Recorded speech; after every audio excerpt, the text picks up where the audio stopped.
আসসালামু আলাইকুম। কেমন আছেন সবাই? অবশ্যই সবাই ভালো আছেন।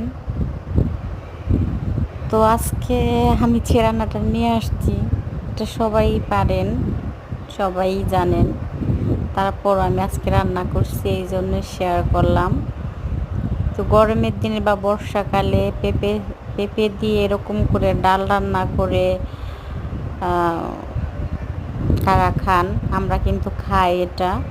তো প্রথমে আমি ডালগুলো ধুয়ে পেঁয়াজ রসুন কাঁচামরিচ দিয়ে সিদ্ধ বসাইছিলাম।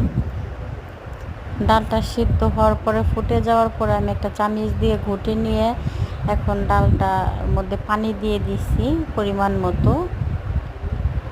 তো তারপর আমি পেঁপেগুলো আমি আগে কেটে সিদ্ধ করে রাখছিলাম হলুদ দিয়ে।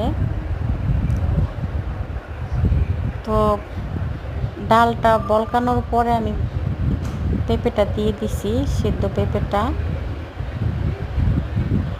তো এখন ডালটা আমি পরিমাণ মতো জাল করে নিয়ে, কারণ ডাল জাল না হলে ভালো লাগে না, সবাই জানেন। ডালটা জাল করে নিয়ে নামিয়ে এখন আমি পেঁয়াজ আর রসুন দিয়ে ভেজে কিছু কালি জিরে দিয়ে দিছি। তো কালি জিরাটা ভাজা হওয়ার পরে পেঁয়াজটা লাল লাল হওয়ার পরে এই যে আমি ডালটা বাগার দিয়ে দিলাম।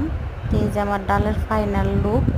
পেঁপে দিয়ে ডাল কারা কারা খান অবশ্যই কমেন্ট করে জানাবেন, কাদের পছন্দ তাও জানাবেন।